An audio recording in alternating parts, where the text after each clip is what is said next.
Ya mo voice no ne yenya ne yampon yankopa adwuma mankrofo o matade enyefe me wo ba wa mo belt papa me mfa wo shu ye me mfa atade enye enye on na bubia tie ni because obi a won tinu to atade papa nhye obi na no tinu aye bibi ma so na o de aye papa amanu nya yo but no kura na mi kiro obi ba sa me ko for so man president Kufuor Njengo DC obaye anopa tututu wo hwe asoa god bi odu baye na wo hwe belt no a aye say apa say hedi di na mbisa no one question say into wo ba ko me wo ba wa mo belt papa me mfa wo shu ye me mfa atade enye on na bubia tie ni because obi a won tinu to atade papa nhye obende no atumi aye bibi ma so na o de aye papa amanu nya yo but no kura na mi kiro obi ba sa mi ko for so man na president Kufuor Njengo DC obaye anopa tututu wo hwe asoa god bi odu baye na wo hwe belt no a aye say apa say hedi di na mbisa no one question we are polling station near we are polling station near tie voice way polling station executives, constituency executives. Me was come a me say $200, $300.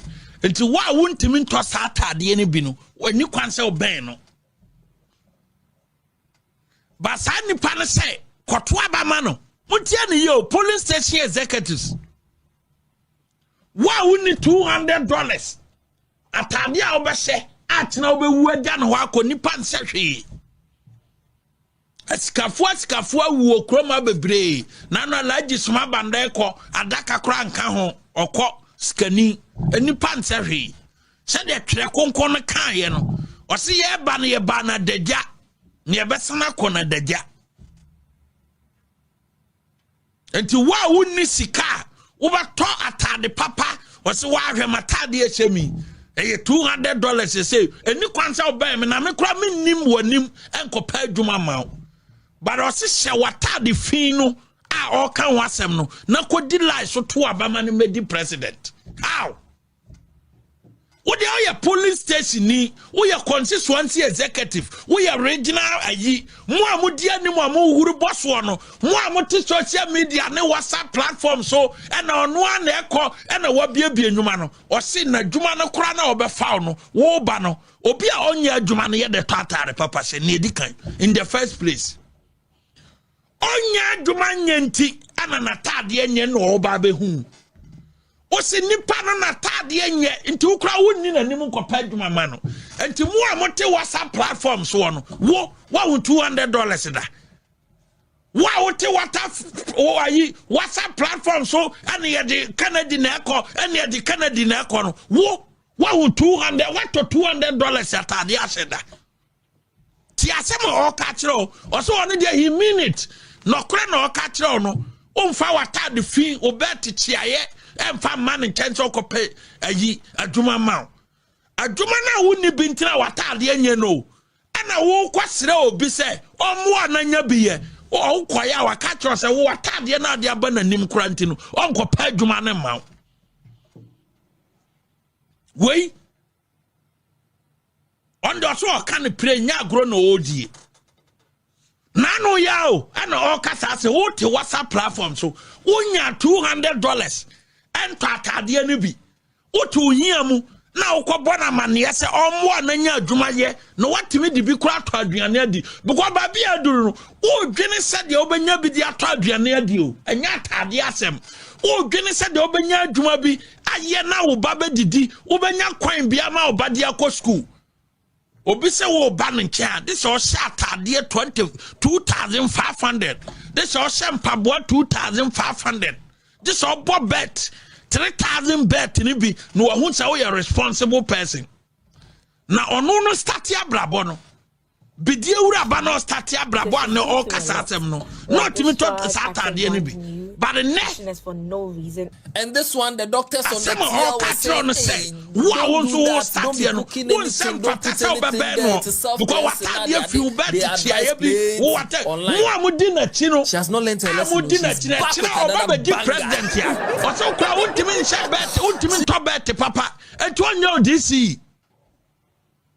And Tina said, what a boko, what a wale, what ya Santia Chimnoff, what a Sampa, what a Drobo, what a Doma West, what a Doma Center, what is Sunyana West, Sunyan East, Brekum East, Wanchi Time Banda, and what a Western region, Western North, Bia is Bia Western Bia, Graboso. A contombra, Nenia Kika ho encha. Na wo huri boso, and a Kennedy na ose. Ultimate factor the fee and man in 10 say, Ube PDC. And now we didn't know at Adia Beneshow, a China, or Baba Yam, no one in 10 at Adia Benabasako, because what Adia now they qualify to be DC. Now, by now we say, at Adia we are made Shako Kennedy Japan channel, about qualify me for DC, and only natural say, and Nipana would didn't know, or you. And Nipana would dinner, would have transnated voice in a year. Not so ye badimba, not over your police station, Yakoto Sabana. Tanasinaya analysis in a section on your 2 minutes now, one and 10 say, or Mawa Duma. Atadia Bana Nay, Papa is on the Oshata the fear on Mawa Duma. Police station for our Mokakotwabano. 2,000 Ghana Mokotata, the Astronomy from 2004. Analysis and no one banny Catro say 31st January 2026. Kotwabama Dr. Alhaji Mahmoud Bawumia. Na yemfasa nipa ohunipa obuna bomfia onipa ohunipa obuna bomfia omunipa woda so tie asem we ya na so ye nipa mede wodi adwendwen wodi asem kwa adwendwen ma kosunu ya so dwene ya no wa bisa say eh me ya polling station ni 2020 me ya kuyani banchi na me do makona me do cabbage ho adwuma na me ye teacher ni na me ye me polling station adwuma me ye nurse ni na me sanye politics enti se me ko Canada Japan twen na che se me sha atade 2000 Ghana bia enipa na me di na chi no me wo future na ask yourself say enipa na me di na chi no me wo future because ono dia wo ba ne ntwen a na se wontimi nsha atade a ebro $200 ya na che say more than 2000 Ghana cedis dia what any part of wow now what WhatsApp platform who huri boso one kasa na wudi Canada Japan tia won share $200 atade da no who did you want them wo kra wo sunsum fu ate enipa onyankopon ate wo sunsum so enipa Canada Japan wakasa asem we ya ugusu dinachi no onyankopon ate wo sunsum so Kopinsa obasakra because ye bad deja ne be kona deja and so say wo ban nchen mfa obati fi mfa ompabo afi mfa watade fi man nchen ye kokuru mpo ne ne abasoa ne mra bokon sensem omosi Bawumia ayere omosi Bawumia ayere na ne edi kan no omo ka se bokon tokwa ne ma ye lusu ye no ampipi yati ampipi no. Welcome back here to the AM show. Today we're taking you live to the headquarters. Dr. Mahamudu Bawumia. The 2008. And Yalusu 2012.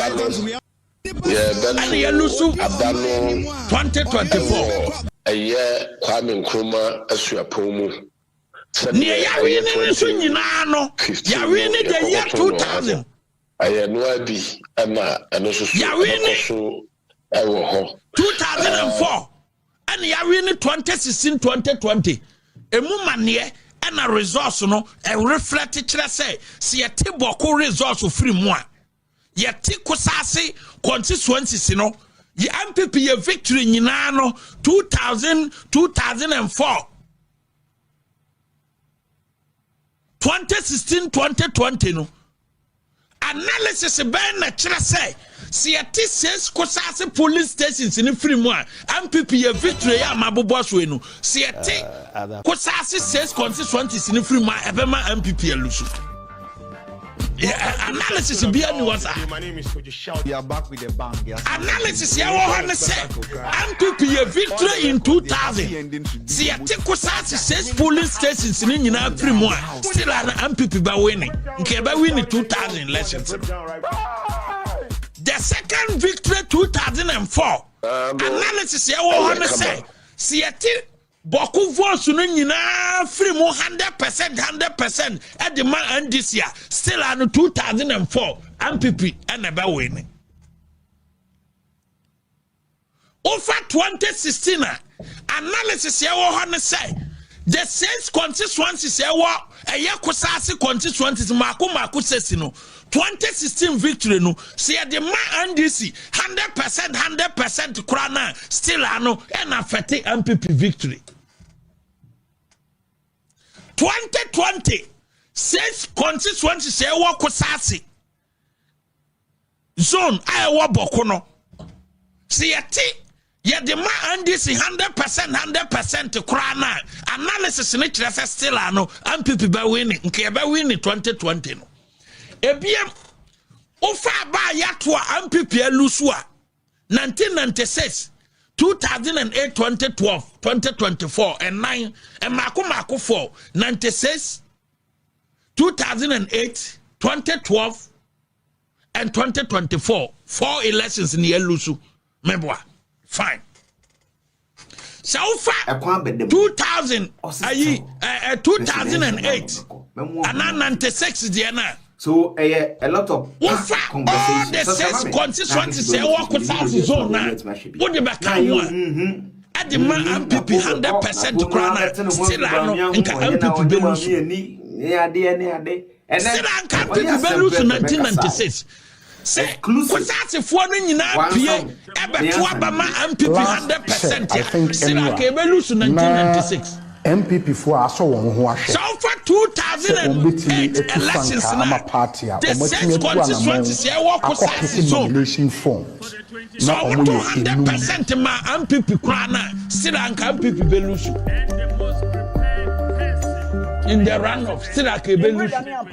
2012 so for kosase police stations ni nyina wo to ma 100% krana nke no ma MPP nyadai enwene afana sa comment no de odi ama Dr. Mamubi of late na honorable Brian Echampon wa drop bombshell and ebisa say 2024 no kwasase says constituencies ni nyina no so mo 200% ma se ko mo 200% ema MPP a nka MPP ba we ni ana mo a mo se mo ye analysis in PhD holder for na mo ye analysis no accusing Dr. Baumia say e ye kosase mamprisin tokwa no ene ma ye lutu ye bisa mo say se nka kosase constituencies mako sesi no se nka mo 200% ema ye 2024 na nka MPP ba we ni mo ma answer this question because of MPP for mo misa mo question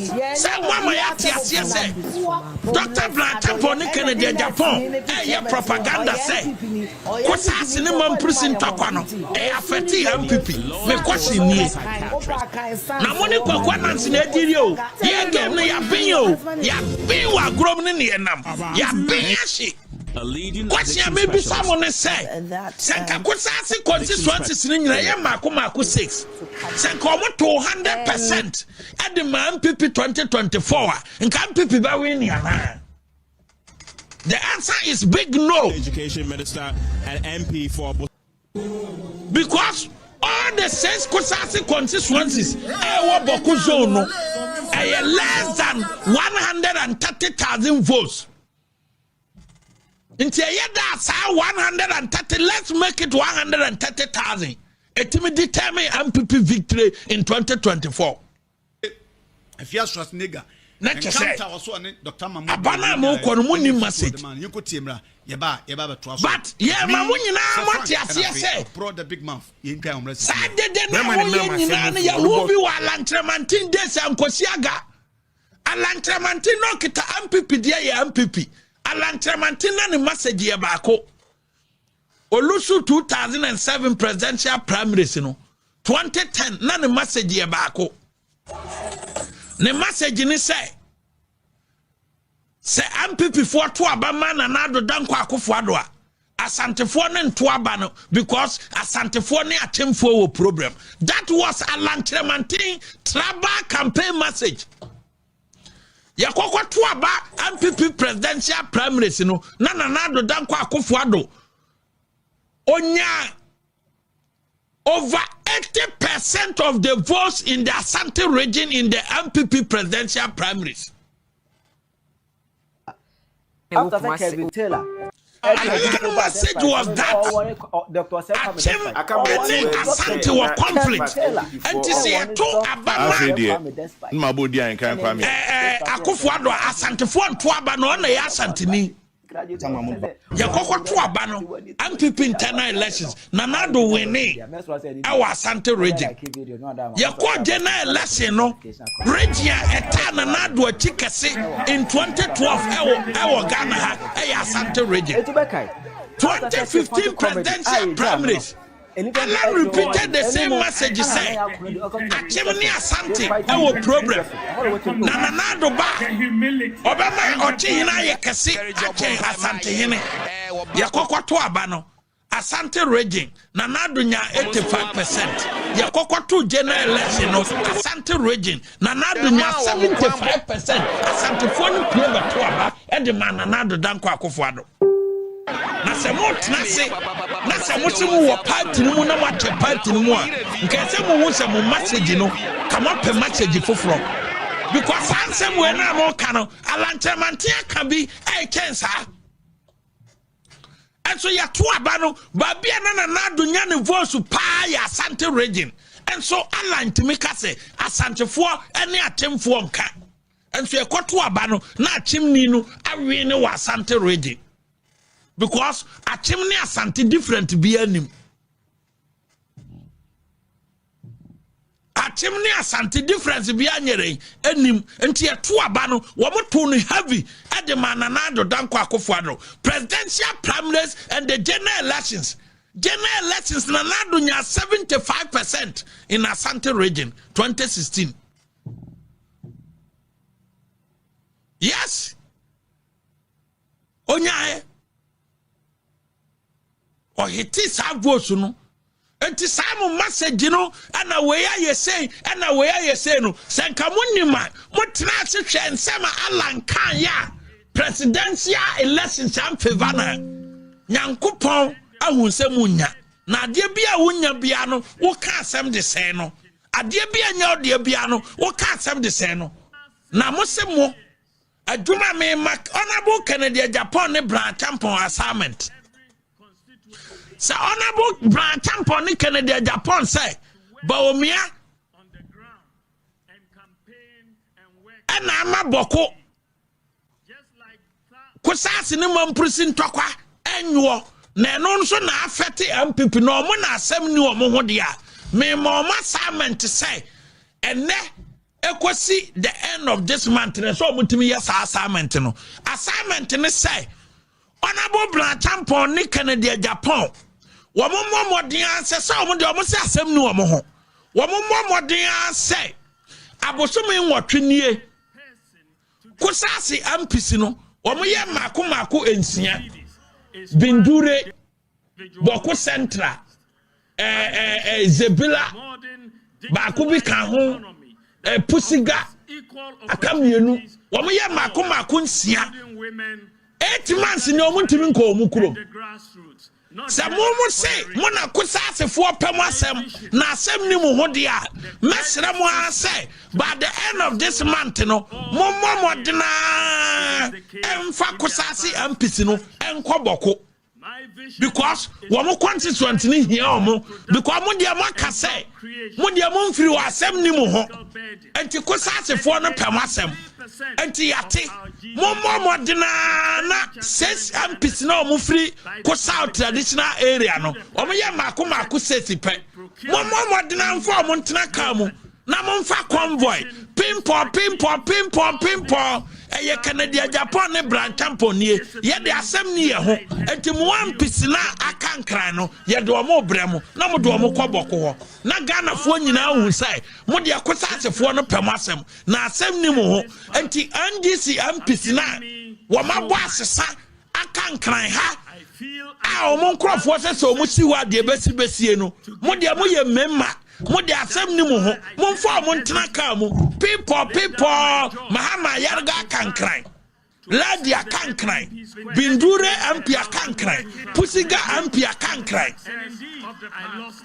zebila ampia kankran talensi ampia kankran sankrofo no nyina na yesramo was there guiding and sadan sayam Honorable Canada Japan any brand champion me pa macho mo modena na kusasi ampisi na kankraya wo muntimi nkwa na constituent ne na atware wo masuo no mesra mo se mo mfa mo ntena baasi mu na yemfa beninsi so pimpon na mo ma wiase nyina hu se mo de kusa ampisi no eba na mo mfa nkoma mo na ehu se mo de mo ba kusafo no be pia ba yede aba beto aba ama na se we afiri ade ya te alande na bre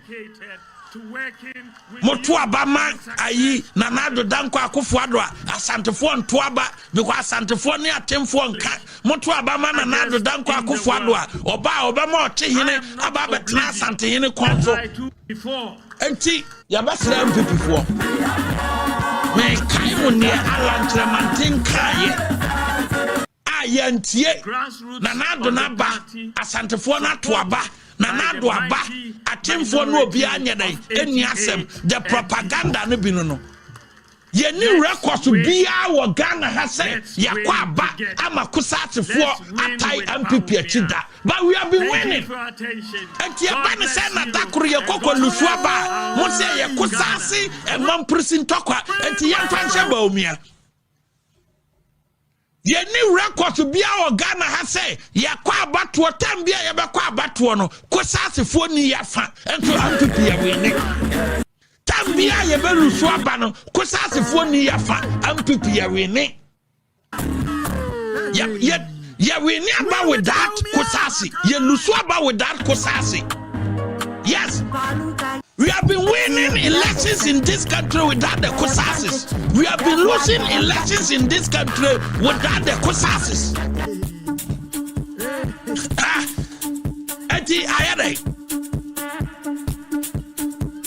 And 2028 victory, no one ever may have winning. With or without the kusasis, we will win. And we can lose with or without the kusasis. The most important thing is say, and Tokwana Air Cost one is about human life. Se kusasi ni uwa oye nipa eni kwanso wu. Se mamprisi ni uwa oye nipa eni kwanso wu. That is the most important thing to say can wasem. But enyese wo presidential candidate wo pa yentino. O pese ufuwale kusasi ni mamprisi ntokwa. We came close to the goal. Mo pese mo katre say because of the kusasi and mamprisi ntokwa no. Kusasi ni entimi nkwatopo ana. Mo pese mo kire say because of the kusasi and the mamprisi fight no, a kusasi cannot be a president. Are you telling us say because of the kusasi and mamprisi ntokwa a mamprisi cannot be a president? No. A mamprisi can be a president, a kusasi can be a president, regardless of what protracted fight now. And And nobody should sit anywhere and say, Kusasi ni mamprisi for kunti kusasi ni intiminya president. And the kusasi people should sit up. The mamprisi people should sit up. No man for who say that asem no more can ye insult. Say because of sent to quite kosuntino. Ufri tribe where unti may president because woko. A man for person say because there is a kusasi and mamprisi fight in Tino, kusasi ni intimi ni president. That is what they are saying. That is what they are saying. And they are also telling the mamprisi because of kusasi and mamprisi intimi ni president. It's an insult. Asema honorable Canadian Japan ne blanc champon no. A insult to the kusasi and mamprisi. Say because of Untokwanti, me timi ni president, me nye nipa, me nka Ghana ho.